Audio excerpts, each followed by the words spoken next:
faire mieux, c'est ce que nous voulons, parce que en ce moment, c'est pas terrible. Et nous voulons faire mieux avec un seul objectif, essayer de contenter les usagers. Nous ne cherchons pas du tout, en ouvrant la concurrence, à dépenser moins d'argent.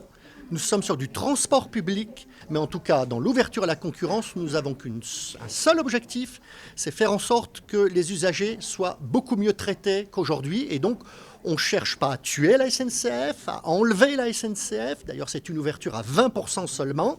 On cherche simplement à la piquer légèrement aux fesses, à faire en sorte que, comme ça s'est passé dans d'autres pays et en Allemagne, par exemple, avec la Deutsche Bahn, eh bien, offrez un meilleur service parce qu'à côté, il y a des gens qui peuvent vous prendre des parts de marché si vous n'êtes pas bon. On ne cherche pas du tout à éradiquer la SNCF, on cherche un meilleur service pour les usagers. On n'est pas dans l'idéologie du tout, du tout. On veut un meilleur service, c'est les fameux 3A, assis, averti, à l'heure. On n'est pas assis, on l'a vu ce week-end, on n'est pas à l'heure, on l'a vu aussi ce week-end de Pâques, et on n'est pas averti. C'est comme ça pratiquement toute la semaine. Vous avez vu le rapport national qui est sorti la semaine dernière, 18% des trains ne sont pas à l'heure aujourd'hui, et on est à presque 20% dans notre région.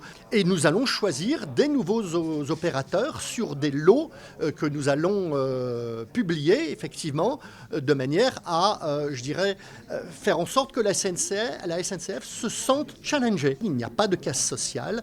Le personnel de la SNCF sera repris aux mêmes conditions qu'actuellement. Nous y tenons et nous veillerons à cela. Le personnel est plutôt compétent. Moi, je ne mets pas en cause le personnel de la SNCF. Je mets en cause le fonctionnement et l'organisation de la SNCF. C'est la SNCF qui doit se remettre en cause. Les salariés sont plutôt des gens bien auxquels nous avons toute confiance.